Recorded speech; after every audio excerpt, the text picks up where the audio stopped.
Kaya ito naman, napakaliit na ito pero napakahalaga mga boss, no? So yan, ito yung original niyan mga boss. Yan, yan talaga yung original, ha?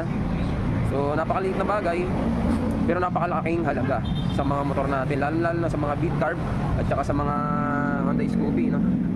Okay mga boss, yan, open na tayo ha, tapos na yung mahal na araw. So meron akong share sa inyo mga boss. Ito, worst scenario, grabe. Sa mahilig mga sa mahilig ng mga mag-DIY, sa mga Honda Beat Carb at saka sa mga Scoopy, no? Lalo na sa loob ng makina mga boss, ha? So meron tayo dito. Naghahagok yung motor ni Papa, tapos ang ingay ng makina. So hinahanap-hanap ko na sa panggilid, pati sa magneto binuksan ko na, wala dun yung ingay, talagang nasa makina. So ngayon binag clearance ko, tukod ang mga barbula, tapos wala sa timing. At nakita ko mga boss, ayan o, tignan nyo yung compression release nya. Ayan, butas. Ayan o, butas, grabe. Isipin mo na lang kung saan napunta yung ano yan, yung nabaklas na ano na yan, nabutas na yan, saan pumasok yan? Siyempre sa loob ng makina. So yun mga boss, so bakit ba nabutas yung kanyang decompressor o compression release dito sa cams yan mga boss? Yan, grabe, ngayon na ako nakakita ng ganito. So yun, kasi mga boss, meron tayo ditong pinakamaliit na parang spring dyan. May spring tapos parang may basyo. Yan, so ito yung ginawa nila mga boss. Nag-DIY sila. Ayan, yun yung ginawa nila.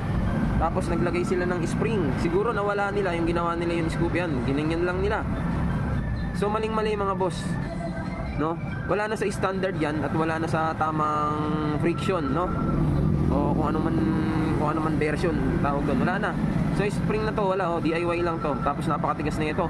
Itong tumalit na to sa kadena ata ito ng motor eh. Ayan, no? So yan ang dahilan kaya kung bakit niya nabutas itong bakit niya nabutas tong compression release ng cams, no? Kasi ang tigas niyan mga papa. So imbis na tumutukod lang siya dito, yung compression release natin, umiikot yan, binutas niya. Yan, binutas niya to mga boss. Yan, binutas niya to mga boss. Grabe. So ngayon, pag itong compression release natin na to, pag tumukod dyan, yan, pag tumukod dyan, wala na. Sarado na, hindi na nagre-release. So stock up na dyan mga boss. You know. Yan. So papakita ko sa inyo mga boss kung ano dapat itsura niya na walang butas, no? Yan. To. Yun dapat yan mga boss. So, yan, walang butas yan dapat, ganyan. Ayan, oh. Diba?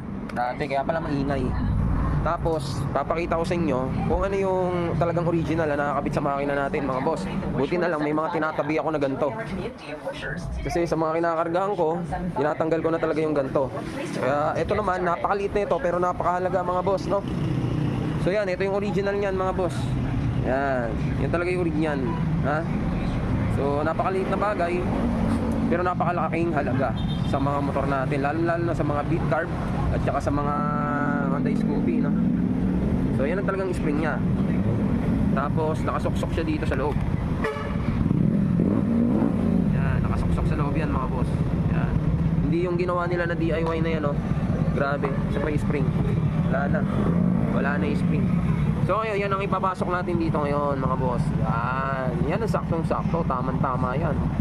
Very good yan kaysa dito sa ginawa ng kaya nabutas, oh. Okay, so yun lang mga boss. So papalitan na natin to para gumanda na yung takbo. Abnormal yung timing ni boss dahil dyan. Okay, so ito yung ay nako, Diyos ko.